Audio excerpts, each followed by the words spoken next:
maunya ngaji dengan yang keren-keren aja. Oh, kenapa ngaji situ? Ada artis yang ikut. Oh, jadi bangga bisa ngaji sama artis. Keren-keren. Oh, sana di Hotel Bintang 7. Oh, semangat. Padahal Nabi SAW, dia selama hidupnya tidak pernah sekalipun tidak zuhud. Selalu zuhud. Dan dia kalau ketemu orang miskin, semakin tawadhu. Berbeda ketika ketemu orang kaya, maka beliau biasa-biasa saja. Rasulullah SAW. Nah, coba kita bandingkan diri kita. Saya bicara bukan antum aja, saya bicara ustadz juga. Apa kalau ketemu orang miskin semakin perhatian atau semakin ketemu orang kaya baru kemudian apa? Baru terpukau, terpesona, seakan-akan rendah di hadapan orang-orang yang berduit. Nabi tidak demikian. Nabi sebaliknya. Ibnu Hajar rahimahullah ketika membahas tentang bab sombong dalam Kitabul Adab, kemudian yang bahas hadis tentang bagaimana Rasulullah SAW, in kana amatun min ima'il Madinah la ta'khudhu biyadi Rasulullah SAW. Sungguh ada seorang budak perempuan dari budak-budak yang ada di kota Madinah mengambil tangan Nabi SAW kemudian bawa Nabi kemanapun yang dia sukai. Kemudian Ibnu Hajar mengatakan inilah menunjukkan puncak tawadhu Nabi. Kenapa Nabi ketika bermuamalah dengan ini seorang budak, bukan seorang merdeka. Kemudian ini budak-budak manapun, amatun min ima'il Madinah. Mau budak manapun Rasulullah SAW tidak peduli. Rasulullah malah semakin perhatian sama budak-budak ini. Kemudian budak itu ketika memegang tangan Nabi atau memegang lengan Nabi menunjukkan dia mau bawa Nabi kemana saja Nabi biarkan. Puncak tawadhu Nabi SAW. Justru Nabi temu orang-orang susah malah semakin perhatian. Bukan malah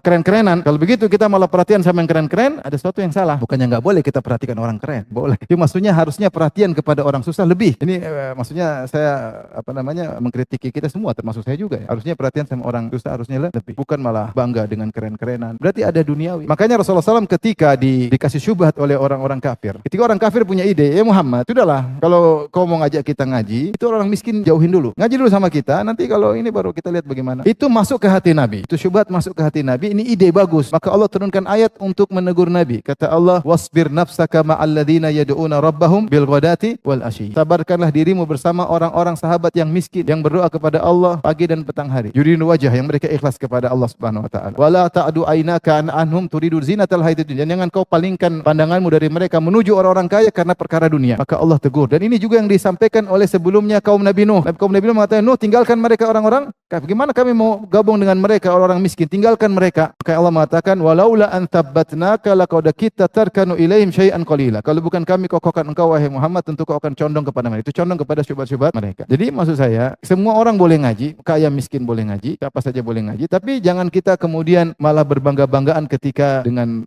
para artis, dengan orang-orang kaya itu. Akhirnya membuat strata yang tidak harus seperti itu. Ilmu kan enggak begitu.